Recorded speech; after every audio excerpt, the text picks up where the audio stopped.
Welcome. Good news, York. That's us. We're here. Week. We're rolling. We got some brand new equipment, which I know you can't see. Yeah. I guess you can see the results of it, right? The video should be a little clearer, a little more The lighting a little less crisp. hotter. Yeah, we upgraded to some serious studio equipment. Yeah.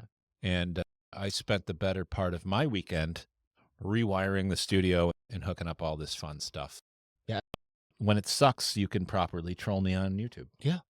Everything from your point of view probably looks the same. Maybe you notice the quality looks better, but if you could see the behind, like the just, yeah, the it's other clean, buddy. On top of adding new equipment, I went ham and rewired the whole damn studio. You really did, and it's gorgeous. And it was overdue. And here's what happens is this is a new thing for us, and as we've been building it out, we've been adding pieces, changing pieces, moving things around, and in many cases, like on the fly.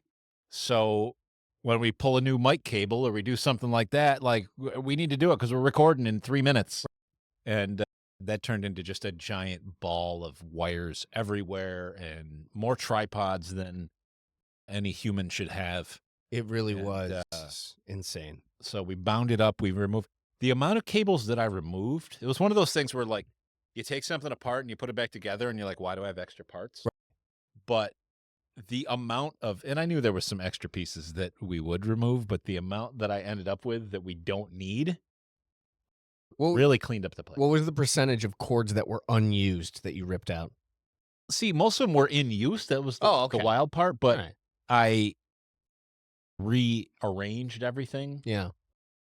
And maybe we'll show a photo afterwards of the new console, we'll call it. But rearranged it, went from 2 computers to 1.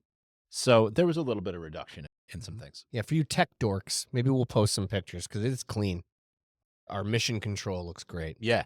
Makes you want to shoot more. Like now, let's go. And we opened it up more, so the room actually looks bigger. It's a little roomier. I don't know. I'm just really happy with it. And spent a lot of time on that over the weekend. What'd you do this weekend? Dude, my weekend was fantastic. It was a lot of great bonding with my son and my daughter. My daughter had a dance competition right here in Syracuse, and we stayed at a hotel right off of Carrier Circle, which is very close to us. And my son wanted to come see the studio. So my daughter was absolutely amazing. She, of course, I think she's the best. But that was long. It was at the Krause-Heinz Theater, which, by the way, have you been? I'm assuming you've been to the Krause-Heinz. Sure. Oh, it's a gorgeous theater. Oh, yeah. Absolutely gorgeous. What was it, dance? Yeah, it was like a dance competition. Okay. All dancers from all over the place. I can't tell you how excited I was when my 2 younger daughters got done with dance and moved on to gymnastics. Dude. I don't know what's worse, a dance, like an all-day dance competition or an all-day volleyball tournament. Because she's in volleyball. I don't know. So my older daughter played volleyball in high school, and I take that over. I'll take anything over dance. Yeah. Here's the thing: if you haven't been to one of these things, and I remind my daughter, if you ever question my love for you, sure, remember these dancers. So you're at a competition. Yeah. My kids were never competitive, but we just had the regular recitals. You know what I mean? And you go to these recitals. There's 500 people because it's not just your kids' group. It's this whole dance school that's got hundreds of kids. Yeah. And you have to sit there through all that. Yeah. And so your kid comes up and performs sometimes twice, sometimes just once. Either way, it's for 3 minutes. Mm-hmm. And you have to spend the other 2 hours watching other people's children. Yes. It's painful. It really is. Because and it's not mean, because all the kids that I'm saying I don't care about, all their parents are saying they don't care about my kids, and they shouldn't. And you're exactly right. You're there, you're watching them for the however many minutes they're on stage, and the rest of the time you're just sitting there watching other people. I love my kids, and it's awesome. I love mine too. But especially at that age too, it's not like a dance competition on television. No. They're super cute, but that's the extent of the But then there's that talent. age group where it's not cute, and you're just watching really boring dancers. Yeah. I hate to say it. So gymnastics. So now my girls moved to gymnastics, this is a whole new world. That's Let me different tell level. you, this is why it's so cool. They have these gymnastics. It's not a recital, but the couple times a year, the big thing where the families come in and watch. And the gymnastics area is set up where there's 4 or 5 different stations, Mhm. and it all happens simultaneously. And you have a different group at every station. They're all just doing their thing, and then they go through it and they rotate. So it's like a sporting event. There's always something to watch. Your kid is always doing something. Yeah. And you don't have to wait. you get comfortable. You don't sit in this packed theater. You don't have to wait through other things to get to Oh. It's yeah. No, I agree. But see, the bonus of the volleyball, and I only have volleyball to go on because that's the other thing. We've done lacrosse as well.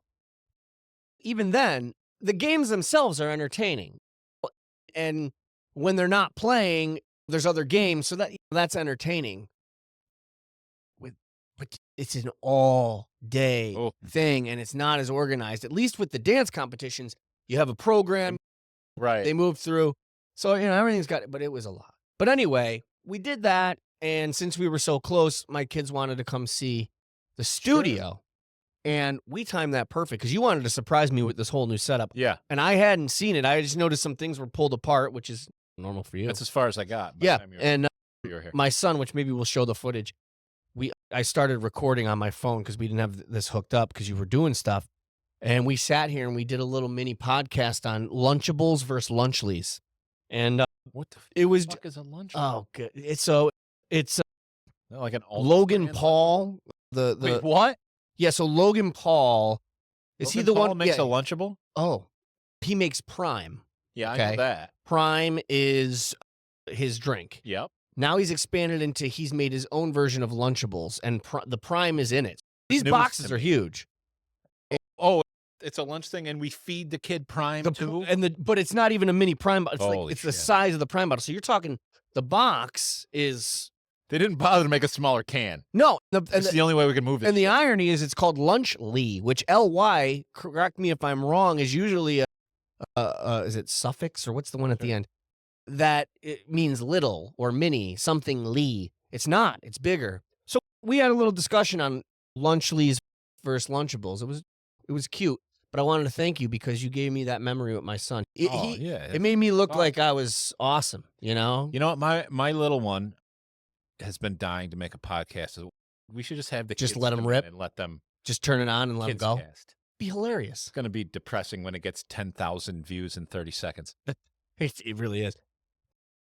One thing we could do, and what I do love is, I love when you ask kids not like hard-hitting to where it's inappropriate, but like just questions about real things that are going on in the world. And I just love that their answers 9 times out of 10 are better than the adults or politicians or whoever are answering these questions because they have the solution in a simpler form, and it's so wholesome.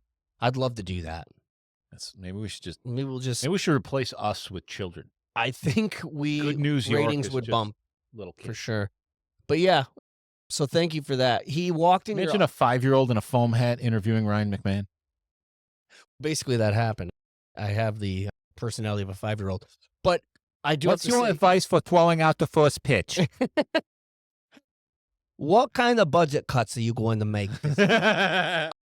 We walked in your office first, and I popped the light on, and my son, one of the most beautiful characteristics about children is that society has not taught them that you have to lie, right? No filter. Right. So if you have bad breath, they're going to go, oh, your breath's bad. They don't know that, oh, you can't say that. This was a real reaction. I popped the light on in your office, and he went, Dad, this is amazing. So I don't know if you needed to hear that, but he thought your office was amazing. That's pretty cool. It was good. It was good stuff. So my weekend was chewed up with good, wholesome family time and dance. That's great, man. That's great. Yep. We're going to go to shout out to Crumble Cookie. I guess that's a big deal around here. It's a big deal ever. It's like a national franchise. Yeah. We didn't have time to go. So my orders today from the fam were, when you're leaving work, I'm going to put an order in. What do you, you're just going to pick up? I'm just going to pick up. You're not going to go there and browse? No, I don't know the menu yet, and I'm assuming it's cookie-based. Yeah, yeah. I think that's their whole thing. What's your go-to cookie? Like, what do you like a chocolate chip guy? What do you like? You get me going, man. Oreo It's is getting my serious. Oreo every day. Or double stuffed Oreo after dinner. I have 2 to 3. I know. I'm not I kidding. don't know why that's funny to me. I don't know why either, but that's okay. You can laugh at me. I have to eat. I love me some more. Don't take me wrong. I never expected that to be your Dude, answer. you know what it is? I don't want to get serious, but after I quit drinking, I realize I'm very addicted to sugar. You You don't realize how much sugar's in alcohol, liquor. So I think that's part of it. But I always had a sweet tooth, and every time I eat, I always need something chocolatey after. That's fair. So yeah, I would say Oreo double stuff is my go-to. But if you were like, hey, you can have any type of cookie, Jesus, cookie dough is always great. I'm a big fan of white chocolate. I think it's underrated. White chocolate is underrated. It's very underrated. Very few people like it, and it's awesome. It's awesome. Man, alone on its own, okay, maybe it doesn't hold water to other people. But you throw white chocolate in with some peanut butter, maybe some dark chocolate or whatever, regular chocolate. I'm pretty much good with anything. I've been known to that's throw gonna give down me a few handfuls of white chocolate chips by themselves. Oh, I go farther. I'll put a little peanut butter on the spoon and then sprinkle the chips on there. Now you're working too hard. Yeah. See, I'm just a fat kid who grabs the first thing he can shove in his gullet. Nutella. Don't even get me going on that. What's interesting to me, I guess, I don't know, is that I'm 40-something and I eat Oreos? Yeah, I know. No, like I said, see, I eat Oreos. All right. Everybody loves Oreos, but when I say your favorite cookie, I assumed you would say some kind of, I don't know, homemade something or other. Like Half Moons are mine. Original Hemstraut's Half Moons. Made Utica, New York, right? Is that where? 100%. Yeah. Back in the day, you probably remember when we were little kids. Hemstraut's. It wasn't just the one. They had the whole chain in every town had the little local in Ilion. They had, I'm pretty sure there was one in Herkimer. There was one in Herkimer. Local bakery, you go and get those Half Moon cookies. And they were fresh and soft. When I was a little kid, my mom got me, you could get a cake. And for my birthday, like a Half Moon cake. Yes. It's like the size of a pizza. Yes. I never got one for my birthday, but I've been to many birthday parties in the Mohawk Valley or Utica where you would get the Half Moon. The other thing that people may or may not know about, Manny's Cheesecakes. You remember Manny's Cheesecakes? Yeah. I believe, I could be mistaken, and this could be dated information. I believe that business is still in business, even though it's being run out of the guy's house at this point. Oh, I did not know. I thought they were done. It's my understanding, and again, this could be dated information, but it's my understanding that you can reach out to the guy and he will make you a cake and ship it to you. So great. That makes sense. What's the need for brick and mortar at this point? Jeez, that would be something. I told you before, I didn't realize world-class cheesecake until I moved away from the Mohawk Valley and the Utica area years ago, decades ago.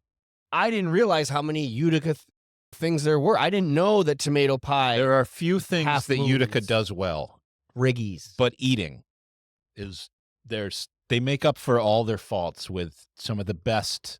There's a reason that everyone in central New York is drastically overweight. It's good food. It's not just the weather. It's not just their metabolism. We eat like kings. No, we do. And, I remember I was at a Bills game and we had season tickets for a long time. So we would host these big tailgates. And every now and then I would have friends from back home before I moved away to the Ithaca area so I would have my Utica friends meeting up with my Ithaca friends. Sure. And I'll never forget, one time they brought chicken riggies, another time they brought tomato pie, and a third time I think they brought Half Moon cookies. And definitely with the riggies and the tomato pie, they were eating it, and they would look like they had never, genuinely, my Ithaca friends had never had tomato pie before in their life. Or chicken, they knew about chicken riggies, but tomato pie is an unsung hero. They were like, this is the greatest thing ever. I'm like, what do you mean? You never had this? They're like, no, I didn't know it was a Utica thing. And it is fantastic. It's where it's at, man. And it's just you just keep eating it throughout the day. It's just there. Yeah. So it's always there. So like you're hungry, you eat it, you're full. Time goes by, you're re-hungry. Yep. You eat some more. I mean, it's where it's at, man. Then you got the Utica greens, which is a whole other story. You got so many of these great dishes. What really drives me crazy is when you go to these places that have them and they don't do them justice. I hate that. Like one time I ordered riggies from this place and I got a bowl of ziti with tomato sauce on it and a chicken breast thrown on the top. Yeah. Not even diced up, That- just thrown on the top. That gets the fart megaphone. If you You know what? If you don't want to make the full-blown recipe, that's cool. Don't sell it. don't take you know what, you're onto something. Call it a bowl of pasta with chicken. Yeah. Don't take a local traditional dish and then just shit on it. You know what I mean? Take that, leave it off the menu, or do it Exactly. right, because and for nothing else, you've got people like us that are going to bring people who are not from there and say, "Hey, you got to try Riggy." So now they're going to walk away going, "Dude, chicken Riggies are terrible. Fucking suck. It's awful." Right. It happened to my brother-in-law. He had Utica greens from, I don't remember if someone brought him to Ithaca or where we were. He goes, "The greens are disgusting." Extra challenge to find greens done. They are not necessarily an easy recipe. I don't know if you've even tried to make them at home or not. But my dad did. There's a lot to it. My dad crushed it. Yeah. He's from East Utica. Sure. He grew up in East Utica. It doesn't surprise me. I have had a bad. Your I won't dad say looks like the guy who could make greens he perfectly. looks like East Utica, but yeah, he Your dad nailed looks it. like a guy who, if his photo was on a pizza box, no one would question it. No, like when you hear Tony's Pizza, like he looks. That's Tony's. He is Yeah, Tony. That's his yeah, name. yes. No, you're right. But he nails it. I've had ones where I was like, "This is what are they doing?" Right. I'll tell you what. My dad and my mom turned me on to a place in Frankfurt, and I forgive me, I'm Okay. blanking out. That does Probably not there anymore. But No, it's there oh, because it was recent that they brought it to me, and it was phenomenal. Why am I blanking out? But anyway, Frankfurt has some of the best Italian restaurants you'll ever find. They never last long, though. no, I know. It's okay because when one closes and the other one opens, it's the same people. Yeah. So Just different name, different Yeah. location. But it's not going to be hard to look it up. it's in Google the it. cousin's name. I'll think of it. Yeah. Unless, Danny, you can Frankfurt, New York restaurants. I don't know. Yeah, no. But I'm sure you can find it. But it's an Italian place. But it's not like a place where you'd go, you would expect, oh, they Yeah. must have amazing. Yeah, it's so good. So good. Do you remember? See, now we're going way Let's back. do it. Do you remember back in the day, Okay. the OG Mhm. was McGill's, Oh, yes. where Riggy's, arguably where Riggy's came from. Okay, I didn't know that. Arguably. When they were in Main Street in Herkimer, before it was McGill's and it was just Rendy's, Yeah. they had that dish long before anybody else. But in the McGill's location that people know. You're the talking about best McGill's that's like between Utica and Herkimer on Old 5. Before that, it was Mr. McGill's. Rendy's, and it was where Glory Days was. Yes. That was way back, Yes. like when I was a little kid. So. Right. But they had been serving that dish since then. So in the McGill's days, what was incredible about it is you'd go there, and if you remember, you get chicken Riggies. Uh-huh. And it was so large that literally you could feed the whole family. So you'd order one order. It was basically should be one person's dinner. And they must have given you 1.5 pounds of pasta. Jesus. My dad used to go there because he worked near there, and he would get it to go and literally bring home for the whole family Yeah. one order of chicken Riggies. After he'd It's already incredible. eaten it. Oh, man. It was the type where you could get it yourself. If you went to the restaurant, you sit down, you eat a full dinner, you take home leftovers, and you have 2 more nights of leftovers. That's it. It was one of those deals where, in a lot of places, probably for good reason, don't do this anymore, but Sure. the portions of everything was just so insane. Too much. But yeah, You had meals for the next 2 or 3 days. and you never question the value. Ever. And everybody goes, did I get my $13 worth? Like, No. yeah, I think I think so. you got it times 3. Right. Yeah. I like. We're talking about this. Mr. McGill's Yeah. was like on. Roof 5. Yeah.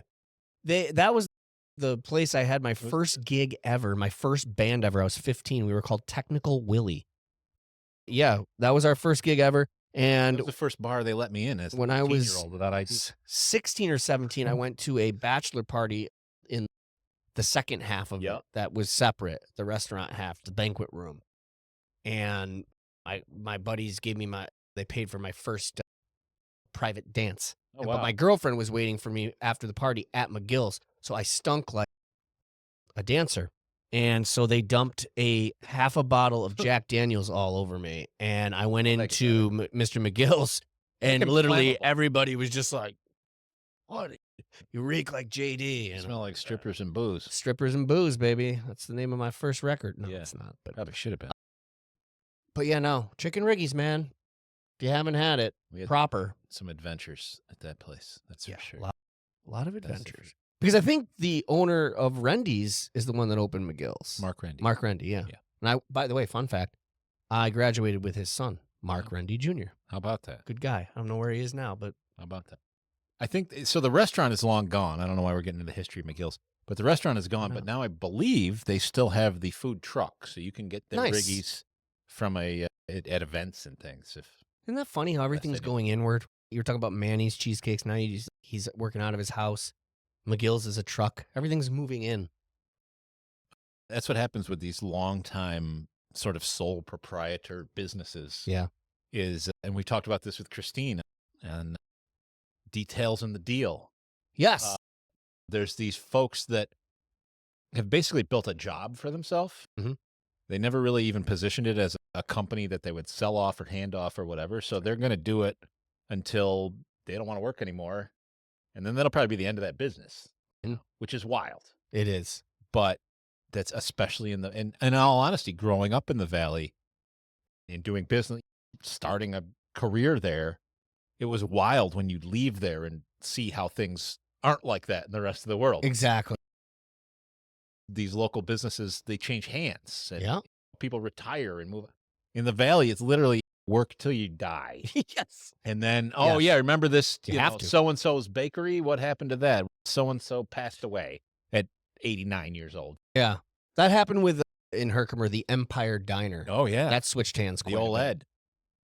You just think, I think this is humanity in general. I think we always assume like it's always going to be this way. Yeah. Now, people don't realize all good things must come to an end.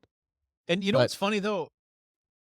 By the same token, sometimes I've reached the age where I'm blown away by some things that still exist. Yes. The way they always did. The other way. Like you show up and you're like, what? How is this not changed in 35? How are you still the guy that works the desk at this place? Why, You know what I mean? Like, why is that the same sign behind the counter? Which is fine, but and that's, I don't know. Same sometimes business model. That's interesting to me. you know what I do love? There are a few places on this planet that have kept the same prices, and I don't know how they're still in business, but they just want to keep it affordable and the way it always has been, and that's amazing. Sometimes to their detriment. Right. I've seen people in the computer business do that. And they're like, Yeah. listen, our prices haven't changed since 1998. It's like, that's cool, But also like you can't pay your bills. yeah, you got to So then how are push you your going to be there to margins. support people? I don't a know. little trip down the Yeah. memory lane. No, that's we great. go all day. We really could. TP driving. Anyway. That reminds me, though, as we're talking about business, we get a lot of people reaching out to me at Growthmode for our IT services, and more. And what's interesting is we're entering a interesting economic time here in the country globally. Yeah. Saving money, cutting costs, things like that are becoming more and more of a priority. And luckily, our business is in a position to help folks with that. Yeah. For years, we've really led on the fact of the amount of value and the different types of things we're doing for you. We haven't even really bragged about the fact that what we offer are some of the most cost-effective options for technology services that you could get for your business. 100%. We save you money over internal staff. We save you money over almost any other provider in town. And quite frankly, we provide more value than all of those things combined at any price point. I'm very happy that we are in this position to help so many companies hopefully make it through what will be hopefully a short Bump in the economic road. downturn here. And the reality is, this is something that we at least have a little bit of an idea is happening. So I want to say it's happening at this moment. You don't have so much room to get ahead of it, but you got a little bit. Yeah. And if you can plan, you can make smart moves. Good, smart businesses will have no trouble. That's right. If you're selling a ridiculously priced luxury product that nobody really needs, you should probably work on your resume. Yeah. The rest of us, especially in service industries, in product industries that make things that people really need. If you offer a good product and you offer a good value, I think you'll get through this without an issue. And we're happy to help on the technical side. So I'm glad you said that. People need to hear that right now. Yeah. There's a lot of uncertainty, Yeah. and especially for people that are older and maybe retired or about to retire or have a business, and things are uncertain anyway. So I think it's important that you say that, and it makes us there's always a bounce back. There's always a correction, and I think something that's exciting for us is, I remember I was thinking about this the other day with all the cutting going on in the government and things like that. And I start thinking, oh, what if I don't have a job? No, wait a minute, I'm going to have a job. We're not affiliated with the government. And then I started thinking exactly what you said, which is we're actually the opposite. We're going to help people. What you do 100%. and what we do at Growth Mode Content, what you do at Growth Mode Tech, it's the opposite. Actually, this is a time for us to swoop in and help you get your word out there for your product or your service. 100%. And that's the other great thing about where we're positioned, and I'm glad you mentioned that with Growth Mode Content, is really that same thing, right? Because we provide far more value for the price of any other branding or marketing effort out there. In our channel, unlike almost anybody else's, is social media. Mhm. It's the one that people will use the most. It's not a service that requires a subscription. It's not a service that people have to go out of their way to find or use. It's what they're already on and will spend probably more time on if they've got less disposable income to get out, unfortunately. Yeah. But that's where we are, and that's where we're positioning local businesses so they can grab that. And we've already seen results. Right. Which I'm going to pull the curtain back a little bit. When we started and we're telling our clients, like, hey, look, it could take weeks, it could take months. It's legitimately a branding effort. It's not a branding made to be effort. a fire sale. People Right. jump on it as soon as they So hear it. we're like, when your podcast comes out or when the social media clips come out, could be a slow burn. We're gonna find out. And I remember after 2 weeks, we got our first email from one of our clients who said, "You're not going to believe this. After my first episode, a client that I was trying to get emailed me and said they saw it, and now they want to do business." And again, peeling the curtain back, that was not guaranteed, and I was surprised. I didn't think it would be.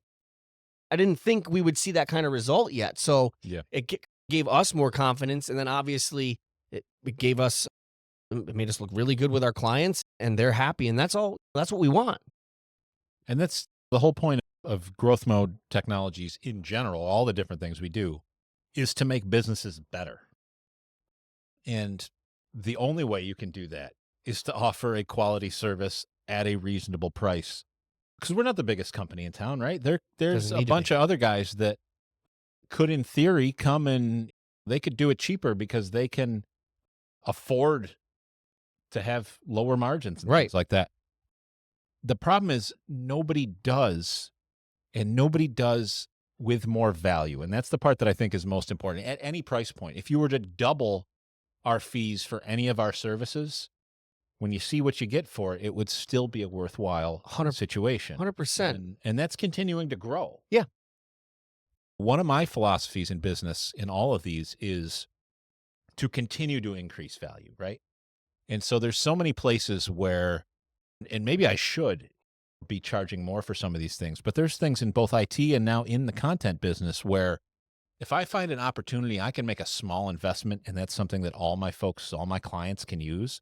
I'm going to do that and probably not charge them extra for it. And there's more and more things, and I don't want to get into too much detail of what's coming before it's official, but on the content side, we're in the process of making a deal that's going to provide incredible additional value for all our content clients for $0 additional dollars. And these are the types of things that, this is my philosophy of just be so good that nobody could ever consider something else. Yeah. And that's where we need to be, right? Because as you mentioned, these different cuts, and we at Growth Mode, we don't have any government clients. Nope. But we do have a lot of charities, and a lot of charities are funded by that, and a lot of that is affected. So we have the potential to have some downturn in our existing clients, but that's the other reason that we are working hard. We're adding new folks every day. And we as a business are planning and will be in a good shape to weather these things. So I think that's really just the key. And that's always the key, right? In business is to do your best. And there's so many surprises, but do your best to have an idea what could happen. Yep.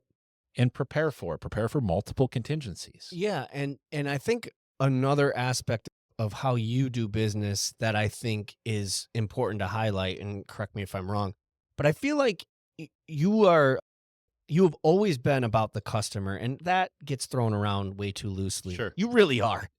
You're the type of business owner that is going to keep the costs as low as he can for the customer without putting yourself in the hole. But I think the part that, is important to highlight is that you're always keeping it at the right scale to where you can give everybody the maximum service. So you're not going to sign on 100 clients and leave it just the handful of us here. Yeah. You know when to scale, but never losing that one-on-one quality. Does that make sense? It does. We're at a size right now where we can give our dozen clients one-on-one care and meet all their needs. And if and when we grow, we're still going to give that level. Yep. We'll just have to scale just whether gonna that's be more more employees. Mikes and Dannies. Yeah, more Mikes and Dannies, exactly. That's- Hopefully more Dannies. Don't need a little more of me, but that's a different story. Might be some truth to that. But just fucking. But yeah, no, it's, and I think that goes a long way. No, you're absolutely correct. And I'm glad you mentioned that because that is one of our big selling points, especially on the IT side, is that we have human service, right? Hard to find. AIs are great, automation is great, and we'll make use of that as much as possible. But anytime you call our phone number, a human 24/7 will answer the phone. That's right. When you need help, we dispatch people to your office. And actually, not even when you need help, our IT folks make regularly stop-in visits and check on all of our clients on a very regular basis. So you get that human level of service that most folks in our industry now are trying to do as little of as possible. Yeah. They're either trying to fully automate or they're trying to fully remote. And there's time and place for that. We got a great remote help desk team. Sure. Who never has stepped foot in this office. A couple of incredible ladies run that. They do an incredible job for us. And that's great. But there's also times where we need to send somebody to go put their hands on things. And that's the type of thing that we do. The advantage, though, is, as you mentioned, as we grow and scale and we add people, that helps all of our clients because that's just more talent. Mm-hmm. So everybody we bring in, even if here's the same position, you're a level 2 IT person. Sure, there's the same level of basic skills that every level 2 IT person could do, but each one of them comes with their own specific experience, and they've got a system they worked with at a previous employer that they're an expert on, that nobody else on our team is. And those types of resources become available then to every client. For no extra money, we have all this talent on hand that we can then extend to them. So the more folks we bring on, the more we scale, the better we get, which in many cases is the opposite. Exactly. People try to squeeze, and it's 2 guys can handle a dozen clients.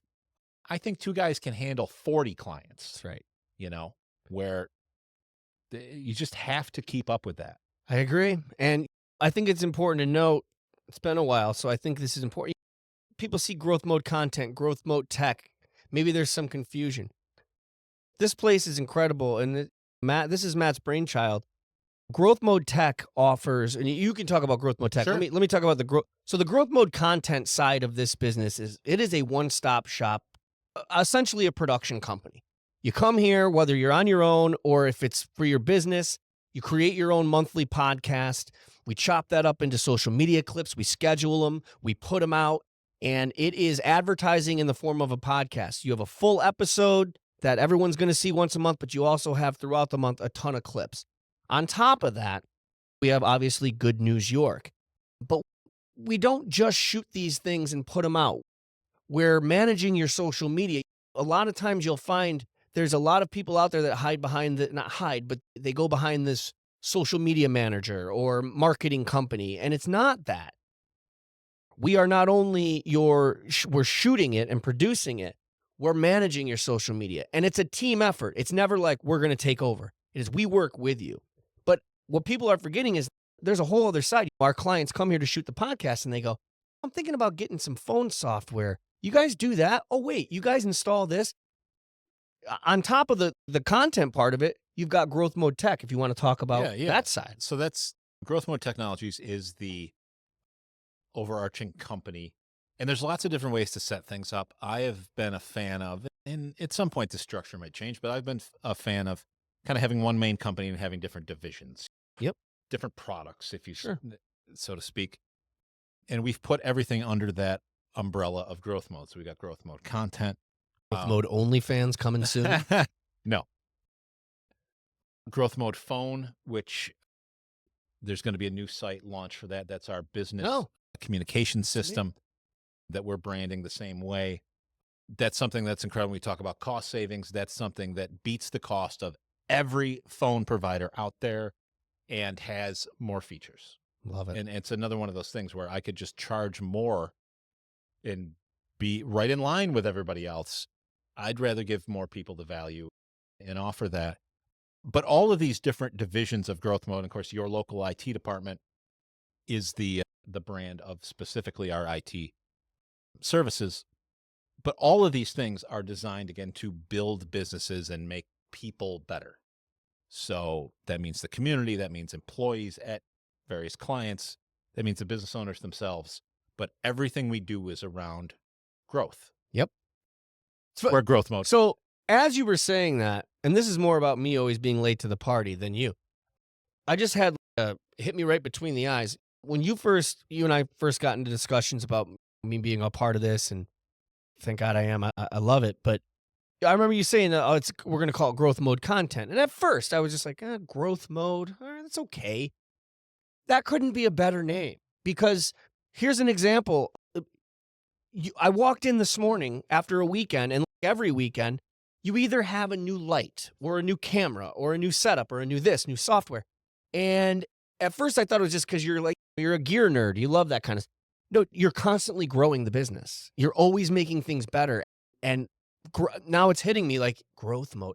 You are always growing, which is a key component to any entrepreneur or any business.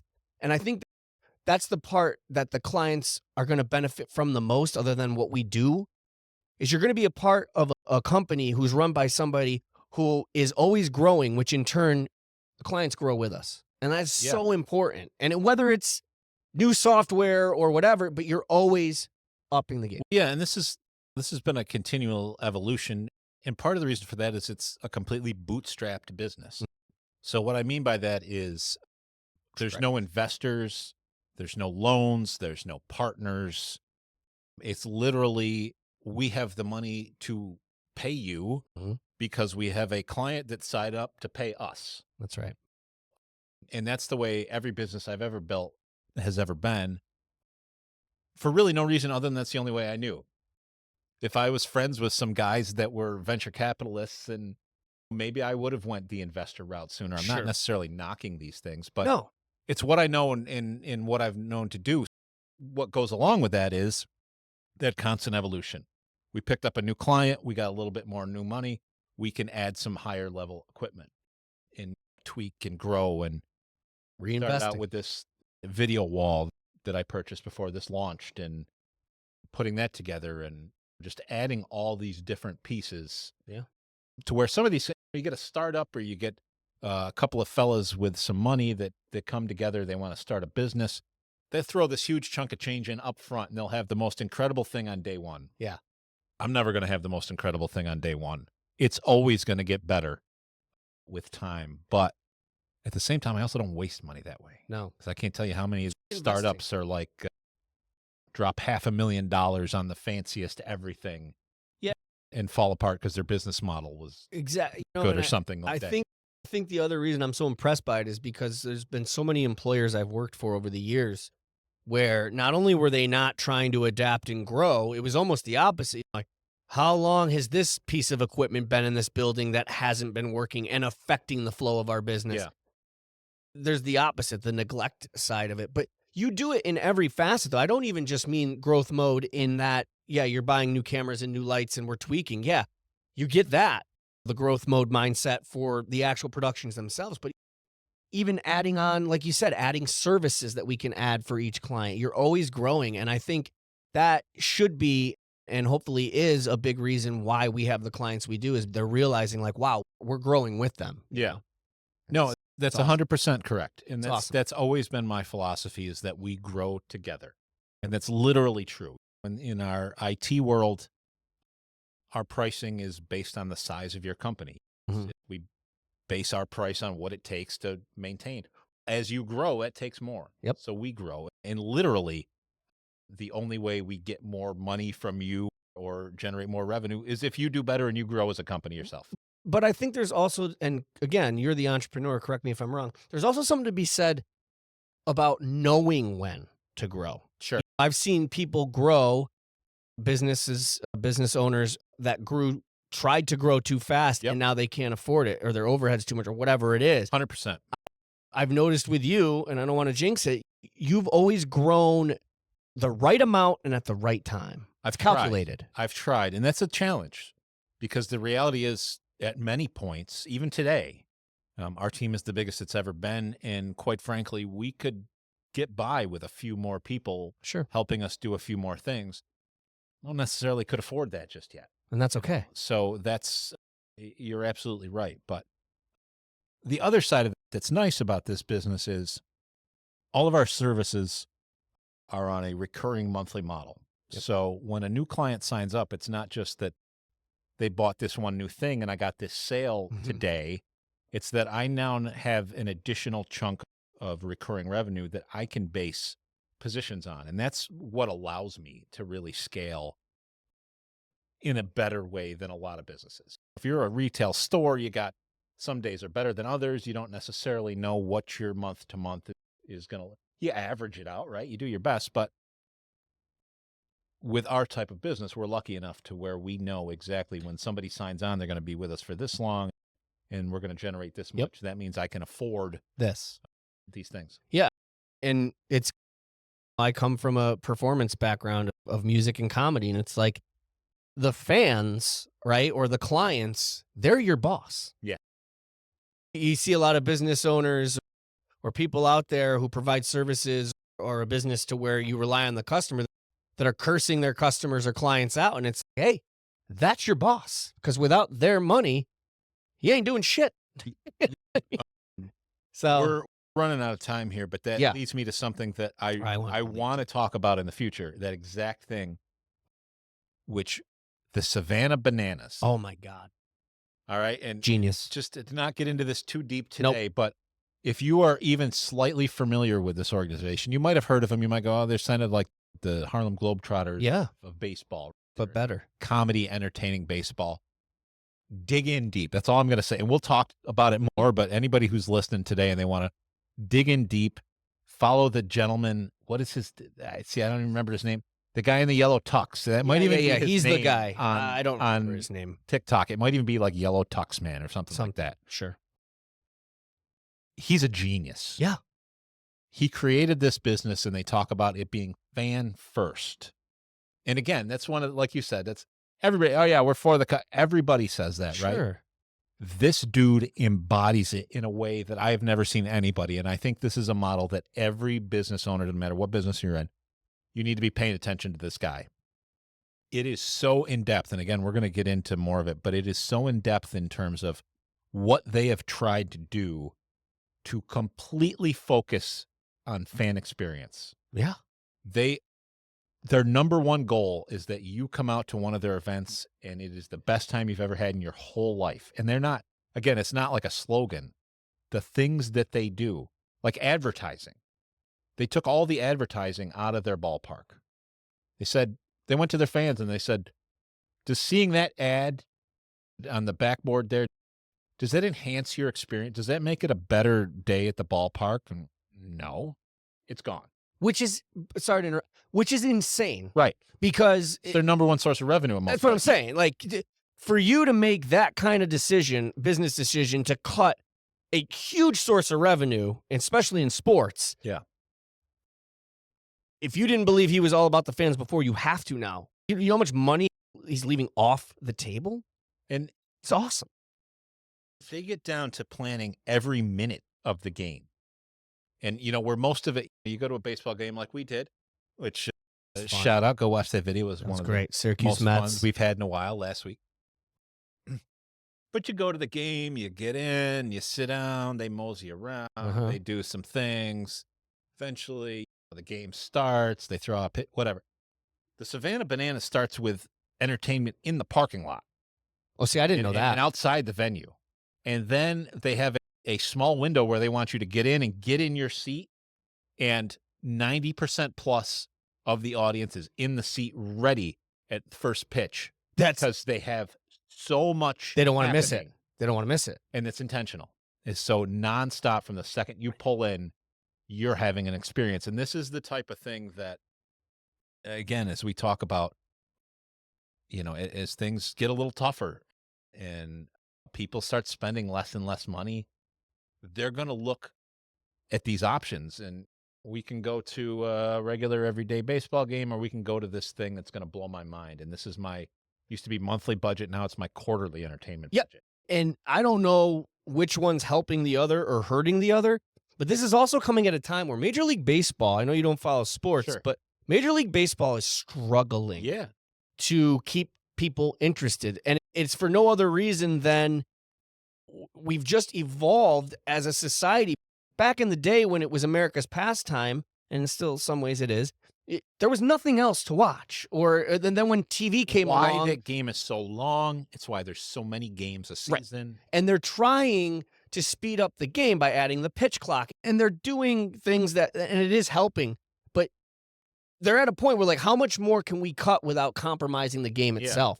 So now you got Savannah Bananas, and it's the opposite. It is clearly the Major League Baseball can't do what Savannah Bananas are doing, but it's just, it makes it tough. I gotta wonder, and this is, again, a question for when we get in. I want Danny in on this when we talk about it next time. I want his I love you, Dan. I want his professional inside baseball insight here. Sure. But these guys are selling out football stadiums. That's nuts.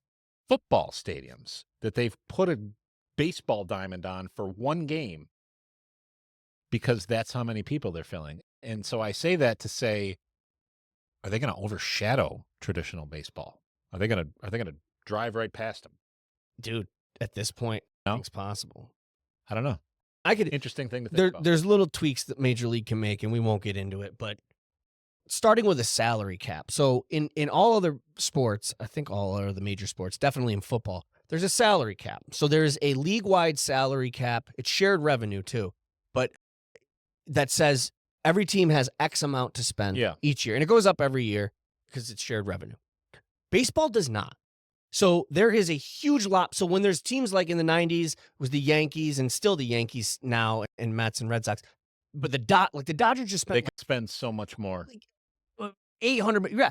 And so there's a huge, teams like the Pittsburgh Pirates and Cincinnati Reds are struggling because of the market size. Sure. And just that alone is, let's get a salary cap and let's make this a little more interesting. Let's get some competitive games. More competitive games. But yeah. But you know what? Before we go, I do want to say, sure, we're talking about how you like to grow. Yeah. Growth mode. Yeah. If you didn't believe me that it was in every facet, I'm going to prove it to you. You son of a bitch. I walked in today, and I see a Good News York gigantic, big Stanley type, big dumb cup. Now, I thanked him, and I love you for this, and I am excited. But if you've been watching the show, or if you've been to any of my stand-up, I did buy it to break your chops. I have a whole stand-up bit about how my wife loves water bottles, and this is the exact water bottle I was talking about when I said, it's like they said, I want to make something so clunky and annoying that can't fit in any cup holder in America and makes loud noises when it falls. That's what we're going to do, and now I have one, so thank you. I saw it and I had to. What the fuck? Who wants this much liquid going through their body at one time anyway? And it's so clunky, and but thanks, buddy. Anyway. Guys, I'm Matt Masher. I'm Mike Brindisi. This has been Good News York. We'll see you tomorrow.